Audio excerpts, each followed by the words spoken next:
Commander Haiyan Wu stood on the observation deck of the mining station, watching the last human transport ship disappear into the darkness of space. The ship's lights faded until they became just another star in the endless black. He touched the communication device on his wrist and spoke quietly into it. "Phoenix Base, this is Eagle 1, the last bird has flown. Confirm all nests are empty." A woman's voice came back through the device. It was Dr. Yuna Kim, speaking from somewhere far away. "Confirmed, Eagle 1. All human settlements report 0 population. All workers have been moved to safe locations. The plan is working perfectly." Haiyan-Wu nodded, even though she could not see him. After 150 years of serving the Galactic Federation, humanity was finally leaving. But they were not running away like scared animals. They were leaving like ghosts, quietly and completely, taking all their knowledge with them. On the planet below, engineer So-Young Lee was finishing her last job. She worked in the main power station that supplied energy to 3 different alien cities.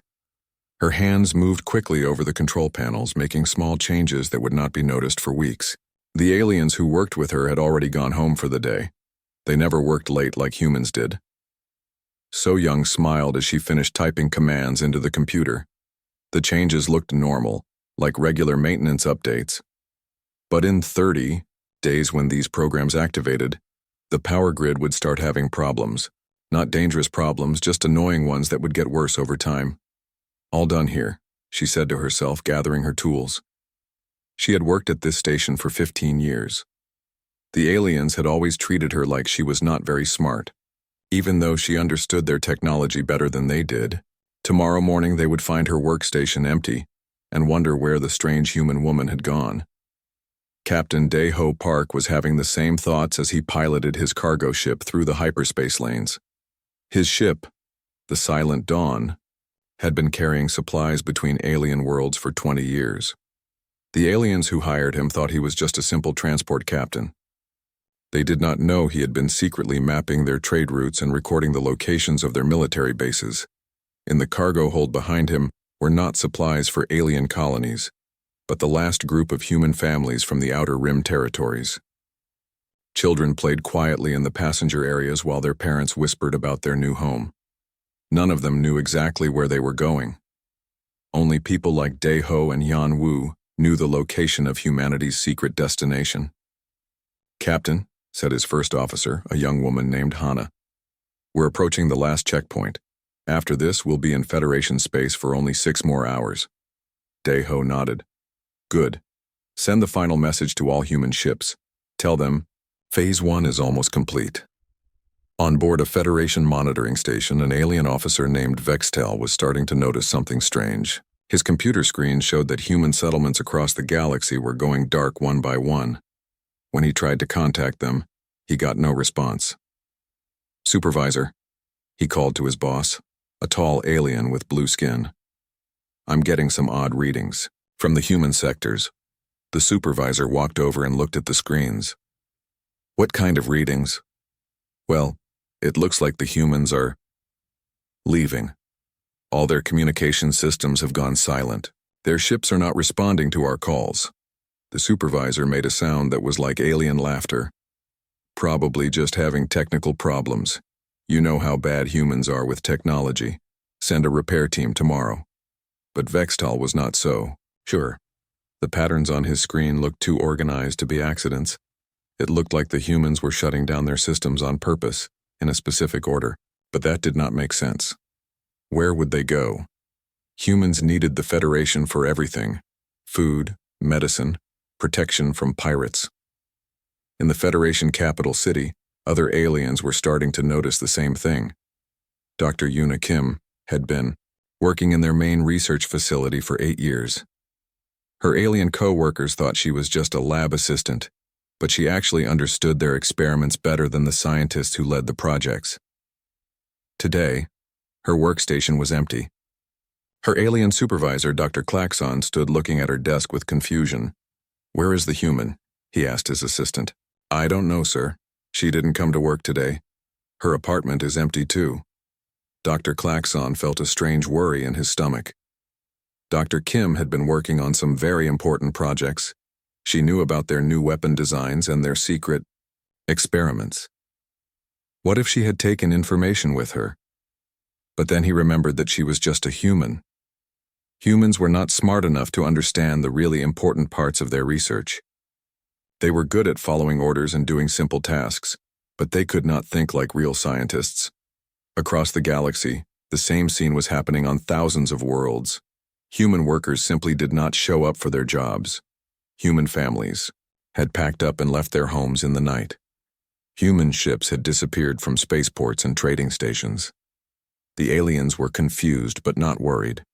Humans had always been the servants of the galaxy. They fixed things when they broke. They did the dangerous jobs that aliens did not want to do. They fought in wars and died for alien causes, but they were not important enough to cause real problems. Captain Deho was now approaching the edge of Federation space. Behind him, a long line of human ships followed in formation. They had been traveling together for days, but their communication systems were completely silent. To anyone watching, it would look like a normal convoy of cargo ships.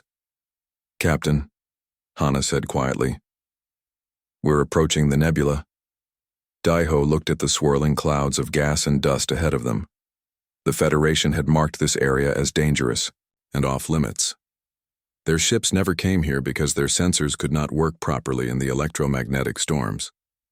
But human ships were different.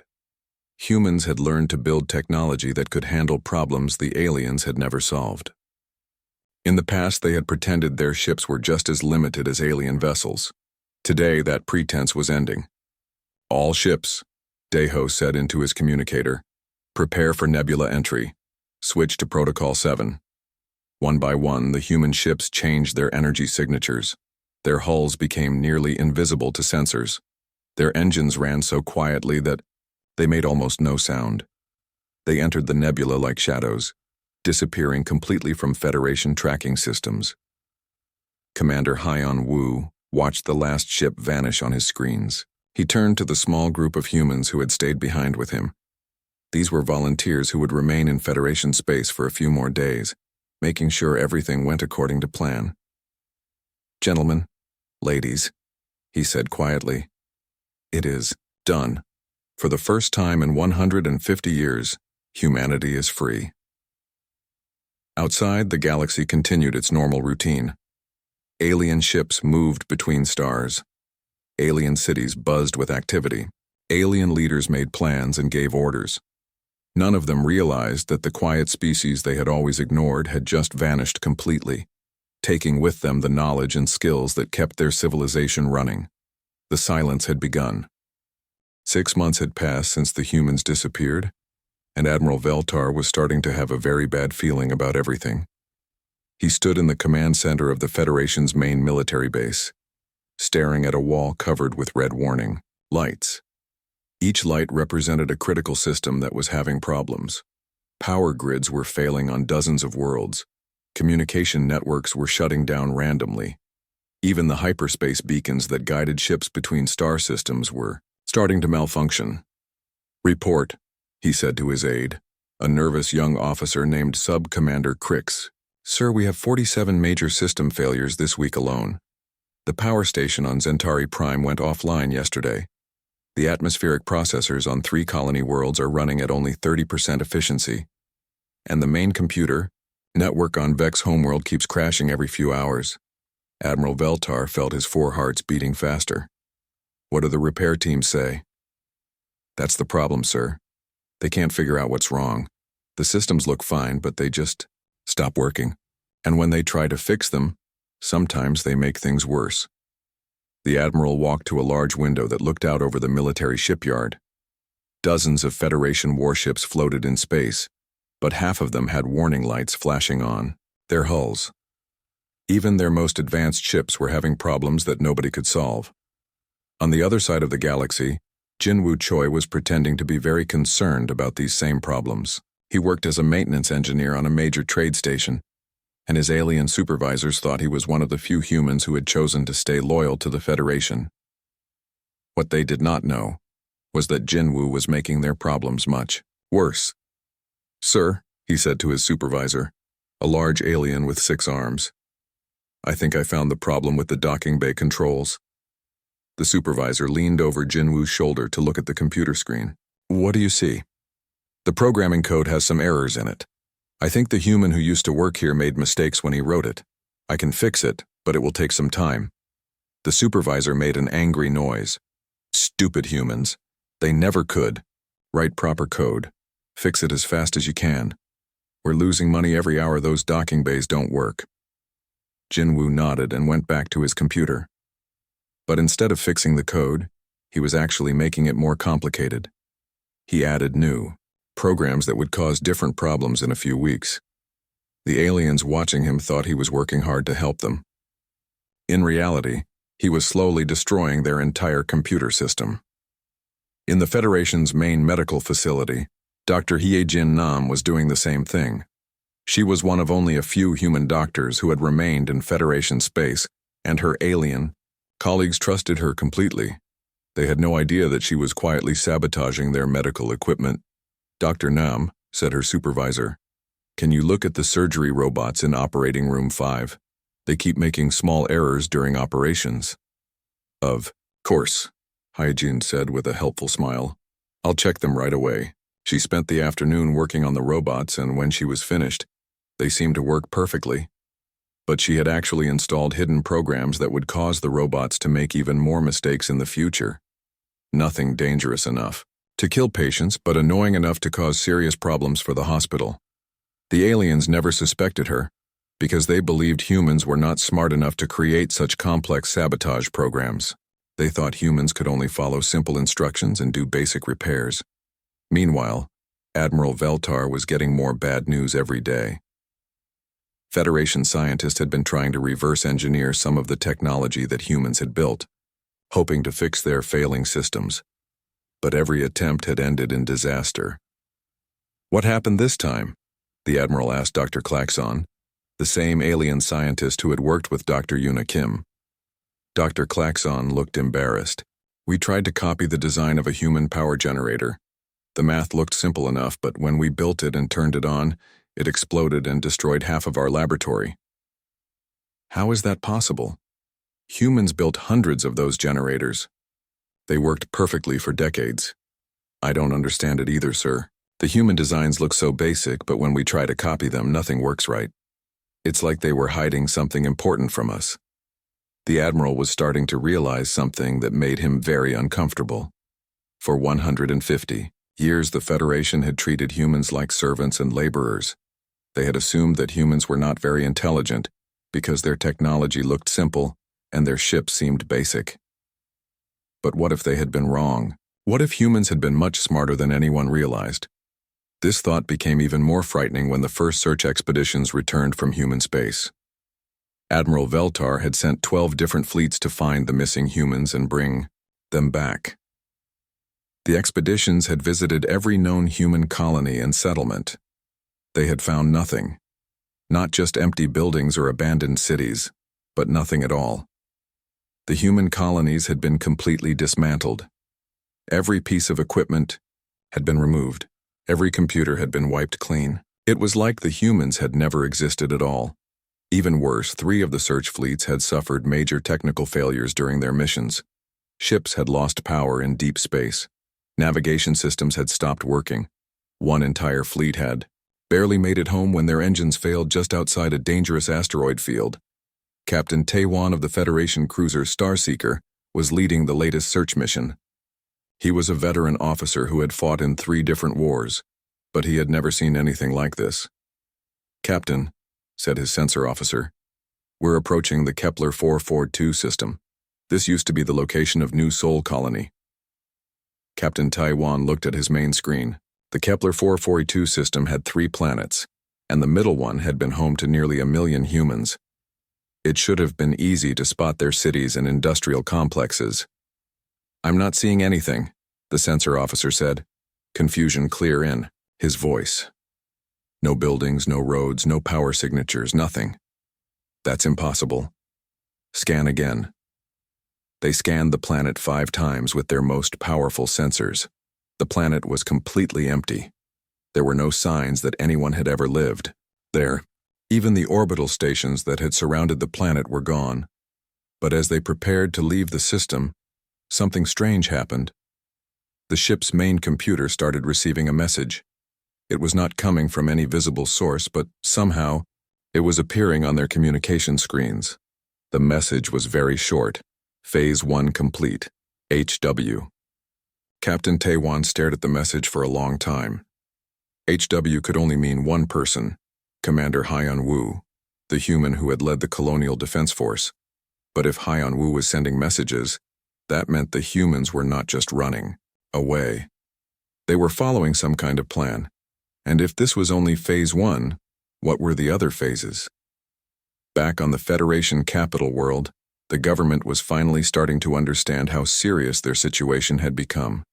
Chancellor Thaisara, the leader of the Galactic Federation, was meeting with her top advisors in an emergency session. "How many critical systems are currently offline?" she asked. Her aide checked his datapad. "Approximately 40% of our infrastructure is either non-functional or operating below acceptable levels. Power grids, communication networks, transportation systems, manufacturing plants. Almost everything that was maintained by human workers is now failing." The Chancellor felt a cold fear growing in her chest. "How long before we have complete system collapse?" "At the current rate of failure, we estimate 6 months to a year. And our attempts to fix these problems? Unsuccessful. We're discovering that human technology was far more complex than we realized. Their maintenance procedures involve techniques that we don't understand. It's like they knew something about our own technology that we didn't know ourselves." The Chancellor was silent for a long moment. The Federation controlled hundreds of worlds and trillions of beings. They had the most advanced military in the galaxy. They had ruled space for thousands of years. But somehow a species they had always considered primitive and unimportant had managed to become the foundation that held their entire civilization together. And now that foundation was gone. The worst part was that the humans had not attacked them or threatened them. They had not declared war or made demands. They had simply left, quietly and completely taking their knowledge with them. And now, the galaxy was slowly falling apart. Outside the Chancellor's window, the lights of the capital city flickered and went dark for a few seconds before coming back on. It was happening more and more often. Soon she realized those lights might go dark and never come back on again. The humans had been gone for only 6 months, but already the Federation was learning a terrible lesson. Sometimes the most dangerous enemy is the one you never knew you needed. This was happening everywhere. Without humans to coordinate the galaxy's supply chains, alien species were turning on each other like hungry animals fighting over scraps. The humans had not just been workers and engineers. They had been the invisible glue that held galactic civilization together. They had managed the shipping routes that moved food between worlds. They had maintained the communication networks that let different species talk to each other. They had operated the banking systems that allowed trade across hundreds of different currencies. Now all of that was falling apart. War leader Gorth of the Saurid Empire was meeting with his military commanders in a bunker deep underground. The surface of his homeworld was no longer safe because the planetary defense systems kept malfunctioning. "Report on our fleet status," he growled through his sharp teeth. Commander Vexistal stepped forward nervously. "Sir, 60% of our ships are currently non-operational. The maintenance procedures for our engines require human technicians, and we haven't been able to train replacements yet." "What about our weapon systems?" "Similar problems, sir. The targeting computers were programmed by humans. Our own technicians can operate them, but they can't fix them when they break down." Gorth slammed his clawed hand on the table. "How did we become so dependent on those weak little creatures? We are warriors. We conquered half the galaxy." But even as he said it, Gorth knew the answer. The Saurids were excellent fighters, but they had never been good with complex technology. For generations, they had relied on other species to build and maintain their equipment. And more often than not, those other species had relied on humans to do the actual work. The same conversation was happening on dozens of worlds. The Aquari were the galaxy's greatest scientists, but their research laboratories were shutting down because humans had maintained all their experimental equipment. The Xanthari had built the most beautiful cities in known space, but those cities were crumbling because humans had designed the maintenance systems. Even the proud Vex, who considered themselves the most intelligent species in the galaxy, were discovering that their computer networks had been built on foundation programs written by human programmers. Now those programs were failing one by one, and no Vex scientist could understand how to fix them. Taemin Song was watching all of this happen from inside the Federation's Central Intelligence Building. To his alien co-workers, he looked like just another human who had chosen to stay loyal to the Federation. They trusted him because he seemed eager to help them solve their problems. What they did not know was that Taemin was actually making their problems much worse. "Agent Song," said Director Klaxvon, "have you made any progress on decoding the human computer programs?" Taemin nodded enthusiastically. "Yes, sir. I think I'm starting to understand how their systems work, but it's very complicated. The humans use something called nested programming that hides important instructions inside other instructions. This was a complete lie. Human programming was actually much simpler than alien technology, but Taemin was pretending that it was incredibly complex so that the aliens would not try to understand it themselves. "Here, let me show you," he said, pulling up a screen full of code. "See this section here? It looks like a simple command to regulate power flow, but it's actually connected to 17 other programs that control everything from air filtration to gravity generators." Director Klaxvon stared at the screen with growing frustration. How did humans create such complicated systems? They're supposed to be a primitive species. "I think they were smarter than we realized, sir. Much smarter." While Taemin was misleading the aliens about human technology, Mi-young Kang was gathering intelligence about their military capabilities. She worked as a data analyst in the Federation's Strategic Planning Division, and her job gave her access to classified information about fleet movements and weapon stockpiles. The news was not good for the Federation. "Sir," she said to General Thesok during their morning briefing, "I've finished analyzing our current military strength. What did you find? Our effective combat capability has dropped by approximately 70% since the humans left. Most of our ships can't operate at full efficiency because their maintenance schedules have been disrupted. Our communication systems are so unreliable that coordinating large fleet movements is almost impossible." The general's mandibles clicked together in frustration. "What about our ground forces?" "Even worse, sir. Human technicians maintained most of our heavy weapons and vehicle fleets. Without them, our armies are basically limited to whatever equipment was working when the humans disappeared." Mi-young did not mention that she had been secretly copying all of this information and sending it to hidden transmission stations scattered throughout Federation space. Every piece of intelligence she gathered was being passed along to humanity's secret leadership. The Federation was not just losing their infrastructure, they were also losing their ability to defend themselves. This became terrifyingly clear when the first pirate attacks began. For hundreds of years, the Outer Rim territories had been kept safe by Federation patrol fleets. These fleets used sophisticated sensor networks and rapid response protocols to hunt down pirates and raiders before they could cause serious damage. But the sensor networks were failing. The patrol ships were breaking down, and the communication systems that allowed quick coordination between different military units were becoming more unreliable every day. Captain Junho Lim found out about this the hard way. He was commanding a Federation patrol cruiser in the Tau sector when his ship received a distress call from a cargo convoy under attack. But when he tried to jump to hyperspace to help them, his ship's navigation computer crashed. By the time he reached the convoy, using backup systems, it was too late. The pirates had captured 3 cargo ships and killed dozens of crew members. Worse, the pirates were using modified Federation military equipment, weapons and shields that should have been impossible for them to obtain. "Captain," said his communications. "Officer, I'm receiving a message from the pirate leader." Put it on screen. The face that appeared was not what Junho expected. Instead of a rough alien criminal, he saw a well-dressed Xanthari wearing the uniform of a Federation Navy commander. "Captain Lim," the pirate said with a polite smile. "I am Commander Rixtal, formerly of the Federation Third Fleet. I wanted to thank you for the excellent ships and weapons you provided us. What are you talking about? We didn't provide you with anything. Oh, but you did.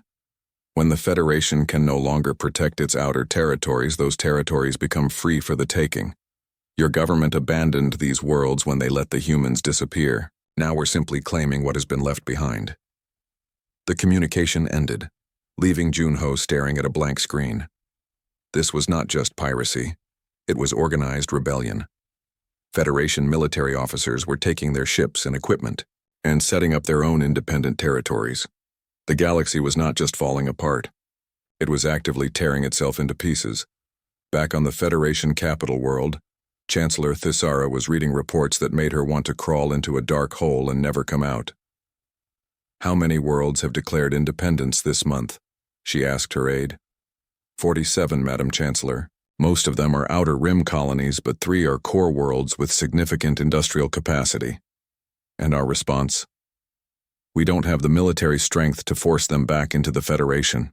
Our fleets are too busy dealing with equipment, failures, and pirate attacks. The Chancellor looked out her window at the city below.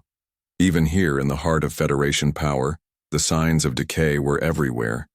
Buildings with dark windows, streets with broken pavement, air that smelled slightly wrong because the atmospheric processors were not working properly.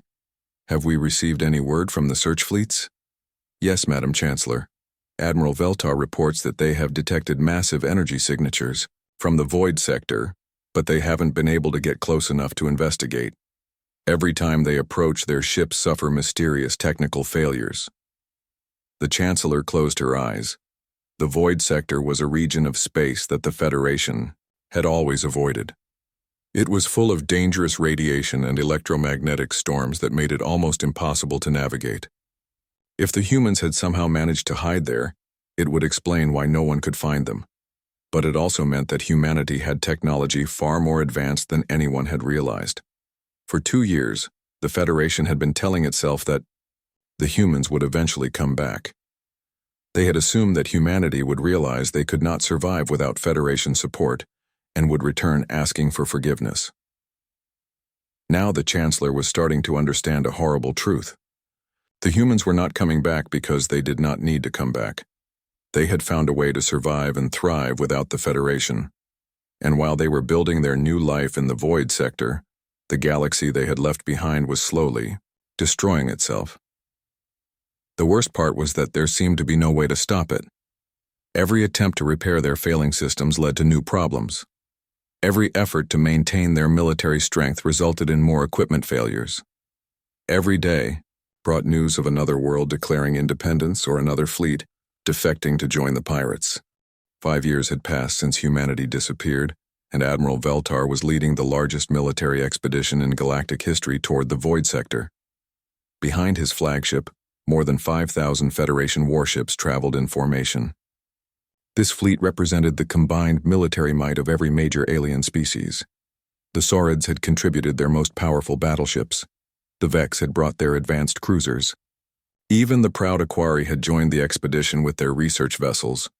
It had taken 3 years just to organize this massive fleet. 3 years of negotiations between species that were barely on speaking terms. 3 years of sharing technology and resources while their homeworlds continued to fall apart. But finally, they had tracked the energy signatures to their source. The humans were hiding in the void sector, and this fleet was going to bring them home whether they wanted to come or not. Admiral, said his communications officer, we're receiving long-range sensor data from the scout ships. Admiral Veltar looked at the main screen as data began flowing across it. What he saw made his blood turn cold. The void sector was not empty. It was full of space stations, shipyards, and artificial worlds that had not existed 5 years ago. The energy signatures they had been tracking were coming from industrial complexes larger than anything in Federation space. But that was not the most frightening part. The most frightening part was the ships. Hundreds of vessels moved between the human installations. But they looked nothing like the simple cargo ships and transport vehicles that humans had used in Federation space.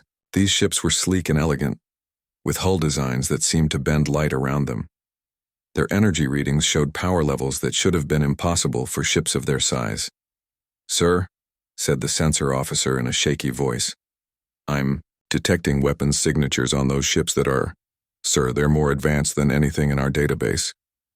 Admiral Veltar felt his 4 hearts beating faster. For 5 years, the Federation had been telling themselves that the humans were just primitive refugees, hiding in an empty corner of space. Now it looked like they had built a civilization that made the Federation look like children playing with toys. On the human flagship New Dawn, Commander Hyan Wu was very old now, but his mind was still sharp. He sat in a command chair specially designed for his aging body and watched the approaching Federation fleet on his screens. Sir, said Captain Yoonji Park, his daughter, and the current leader of humanity's military forces, the Federation fleet is approximately 6 hours away. Should we prepare for battle? Yan Wu smiled. No, daughter. Send Captain Sang Ho to meet them. 1 ship should be enough. Yoonji looked concerned. Father, they have 5,000 ships. Are you sure one of ours can handle them? Trust me, the old man said. We have been preparing for this moment for 150 years. It is time to show them what we have learned. Captain Sang Ho Kim received his orders with excitement. He had been born in the void sector and had never seen the galaxy. That his parents had fled. This would be his first chance to meet the aliens who had treated humanity like servants for so long. His ship, the Silent Thunder, was one of humanity's newest designs. From the outside, it looked small and simple, but its hull was made from materials that did not exist in Federation science.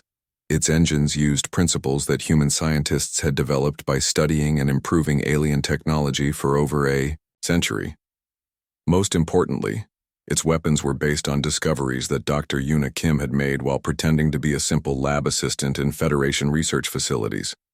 Captain, said his weapons officer, we're approaching the Federation fleet. They're trying to communicate with us. Open a channel, Sang Ho said. Let's see what they have to say. Admiral Veltar's face appeared on the main screen of the Silent Thunder. He looked older and more tired than in the old Federation records, but his voice was still strong. Human vessel, this is Admiral Veltar of the Galactic Federation. You will surrender immediately and prepare to be boarded. By order of the Federation Council, all human citizens are commanded to return to Federation space. Captain Sang Ho laughed. Admiral, I think you have misunderstood something. We are not Federation citizens anymore. We left your space 5 years ago and we are not coming back.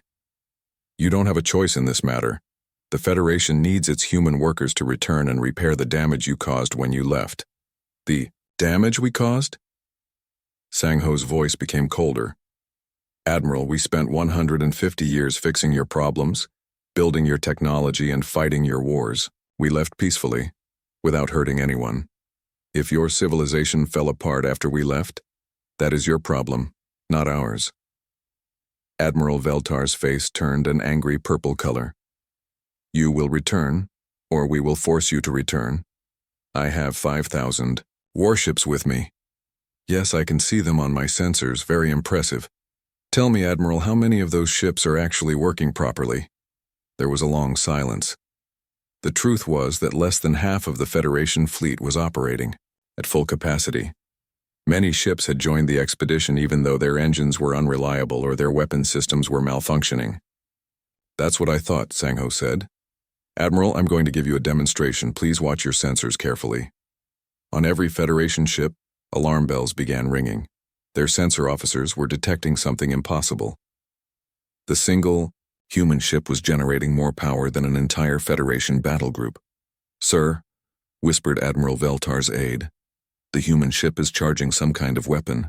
Energy levels are... Sir, this is impossible. No ship that size should be able to generate that much power. Admiral Veltar stared at his screens in disbelief. The readings showed that the tiny human ship had enough firepower to destroy his entire fleet. All ships, he said into his communicator. Prepare for battle. Target the human vessel and fire on my command. 5,000 Federation ships turned their weapons toward the Silent Thunder. The combined firepower of this fleet could have destroyed planets. Surely one small human ship could not stand against such overwhelming force. But when Admiral Veltar gave the order to fire, something unexpected happened.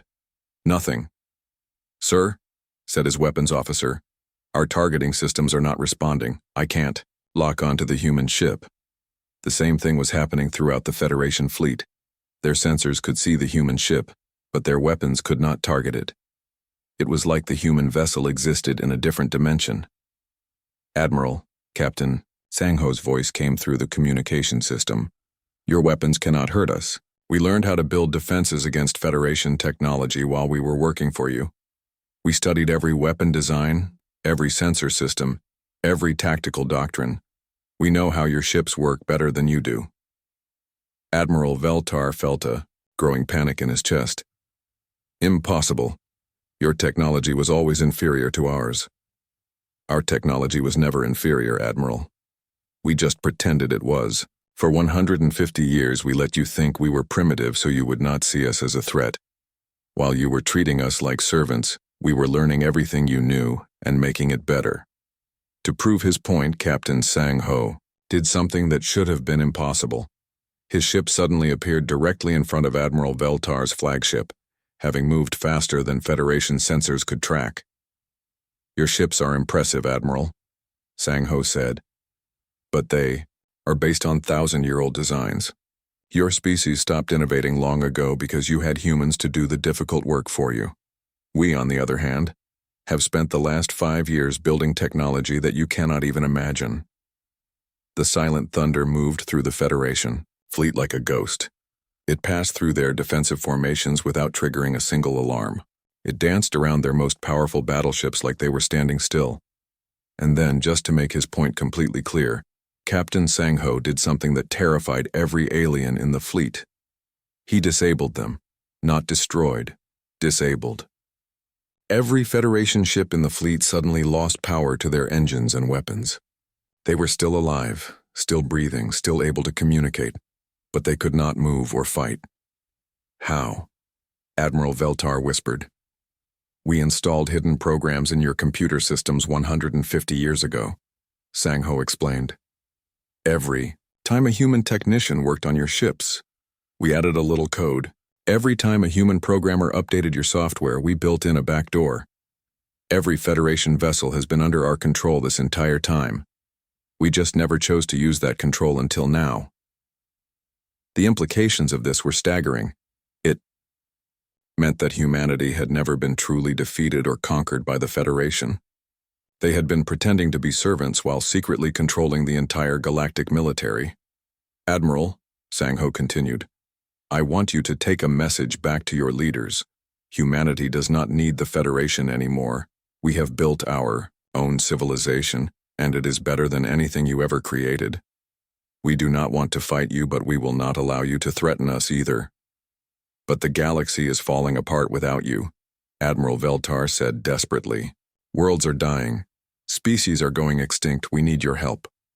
"That is very sad," Sang-ho said, "but it is not our responsibility. You had 150 years to treat us as equals, and you chose not to. You made us into your servants." 6 years after humanity's departure, Chancellor Thizara stood at the entrance to the human settlement in the Void Sector, feeling smaller and more frightened than she had ever felt in her long life. The journey here had been humiliating. Her diplomatic ship had been escorted by human vessels that could have destroyed her entire fleet without effort. The humans had been polite but firm. She was allowed to visit, but only under their terms and their protection. Now she stood in what the humans called New Terra City, and she could barely believe what she was seeing. The city was beautiful beyond anything in Federation space. The buildings rose into the sky like crystal trees, their surfaces glowing with soft light that seemed to come from within the walls themselves. The air was clean and fresh, filled with the scent of growing plants. People walked on moving pathways that floated above gardens full of flowers she had never seen before. But the most shocking thing was the people themselves. These were not the quiet, submissive humans she remembered from Federation space. These people walked with confidence and pride. They wore clothes made from materials that seemed to shift color in the light. Children played with toys that floated in the air without any visible support. Everything about this place showed that humanity had not just survived without the Federation, they had thrived in ways that made the Federation look primitive and Backward. Chancellor Thaisara, said a voice behind her. She turned to see Commander Hyun Woo approaching, walking slowly with the help of a supporting device. He was very old now, but his eyes were still sharp and intelligent. "Commander," she said, trying to keep her voice steady. "Thank you for agreeing to meet with me. Please just call me Hyun Woo. I am no longer a military commander. These days, I am what you might call an elder advisor." He gestured toward a nearby building. "Would you like to see our council chamber? My daughter Eunji is waiting to speak with you there." As they walked through the city, Hyun Woo pointed out various features with obvious pride. "That building, there is our main research facility. Dr. Yoona Kim leads a team of 3,000 scientists working on projects that would have been impossible in Federation space." "What kind of projects?" the Chancellor asked. "Healing technologies that can regrow lost limbs, power systems that can provide unlimited clean energy, terraforming techniques that can turn dead worlds into gardens in just a few years. We have learned much in our time away from you." The Chancellor felt her heart sinking. Each thing Hyun Woo described represented technology that could solve problems the Federation had been struggling with for centuries. If humanity had developed these advances, they truly no longer needed galactic civilization. They entered the council chamber, and the Chancellor was surprised by what she found. Instead of a grand throne room or imposing conference hall, it was a simple circular room with comfortable chairs arranged around a small table. Yoonji Park sat at the table looking through documents on a tablet device. Yoonji looked up as they entered and smiled politely. "Chancellor Thaisara, welcome to New Terra. I am Yoonji Park, current Prime Minister of the Human Commonwealth." The Chancellor sat down carefully, feeling very aware that she was no longer the most powerful person in the room. "Prime Minister Park, I have come here to discuss the possibility of humanity returning to Federation space." "I see," Yoonji said calmly. "Before we begin, would you like to know how many Federation worlds have collapsed completely since we left?" The question hit the Chancellor like a physical blow. "How do you know about that?" "We have been monitoring galactic communications. We know that 47 worlds have lost their planetary governments. We know that the Saurid Empire has split into 6 different factions that are fighting each other. We know that pirate fleets now control most of the Outer Rim territories." Eunji's voice remained gentle, but her words were like daggers. "We also know that the Federation government has lost control of approximately 60% of its former territory." The Chancellor closed her eyes.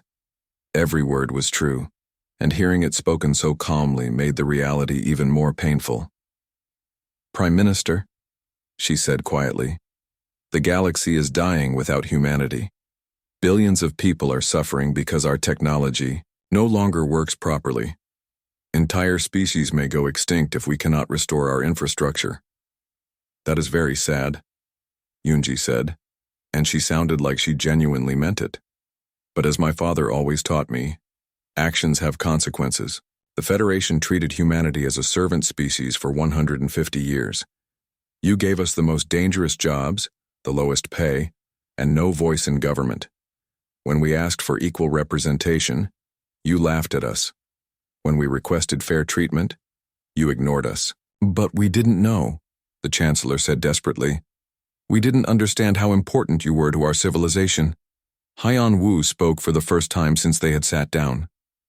"Chancellor, with respect, that is not true. You knew exactly how important we were. Your entire economy depended on human labor. Your military relied on human technicians. Your cities were built by human engineers. You knew all of this, but you chose to believe that we were inferior beings who deserved to be treated as tools rather than people." The Chancellor felt tears beginning to form in her eyes. "What can we do? How can we fix this?" Yoonji leaned forward. "Chancellor, let me be very clear about something. Humanity does not need the Federation anymore. We have built our own civilization, and it is better than anything you ever offered us. We have clean energy, advanced medicine, beautiful cities, and most importantly, we have freedom and dignity. Then why did you agree to meet with me? Because despite everything you did to us, we are not monsters. We do not want to watch entire species die because their governments were too proud to treat us fairly." Hyunji paused, choosing her words carefully. We are willing to help rebuild galactic civilization, but only as equals, not as servants. The Chancellor felt a spark of hope. What would that mean exactly? It would mean a new galactic government, with equal representation for all species including humanity. It would mean fair wages for human workers and human participation in all major decisions. It would mean acknowledging that humanity deserves the same respect and dignity as any other intelligent species. And if we agree to these terms, then we will share our new technologies with the galaxy. We will help repair the damage that has been done. We will work together to build a better future for everyone. The Chancellor thought about this offer for a long time. What Yunji was proposing would mean completely restructuring galactic society. It would mean admitting that the Federation had been wrong about humanity for centuries. Many alien leaders would be furious about giving humans equal status. But the alternative was watching galactic civilization continue to collapse. What if some species refuse these terms? She asked. Yunji's expression became slightly colder.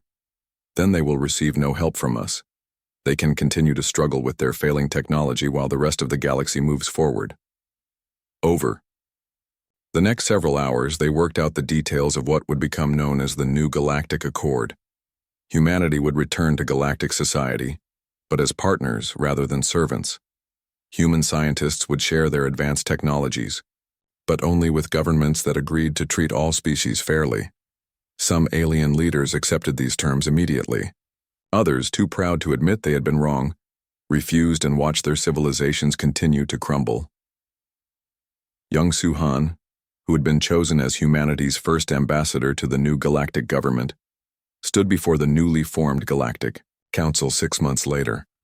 Representatives from dozens of species sat in a great hall, but now the human delegation occupied seats equal in importance to any other. Members of the council, Young Su said, 6 months ago, many of you were skeptical about humanity's offer to help rebuild galactic civilization. Today, I am happy to report on our progress. He activated a holographic display that showed images from across the galaxy. On Zentari Prime, human engineers have restored the planetary power grid to full capacity. On Vex homeworld, our medical teams have eliminated the plague that was killing millions. In the former Saurid territories, our peacekeeping forces have ended the civil wars and begun reconstruction efforts. The alien representatives listened with mixtures of gratitude and embarrassment. Many of them remembered voting against human equality just months earlier. But this is only the beginning, Young Su continued. With our new partnership, we can accomplish things that neither humans nor aliens could achieve alone. We can explore new regions of space, develop technologies that benefit everyone, and build a truly just and peaceful galaxy. In the back of the council chamber, an elderly human woman named Sujin Lee was recording everything for the historical archives. She had lived through humanity's time as servants, their secret exodus, and now their return as equals. As Young Su finished his speech, she made a final note in her records.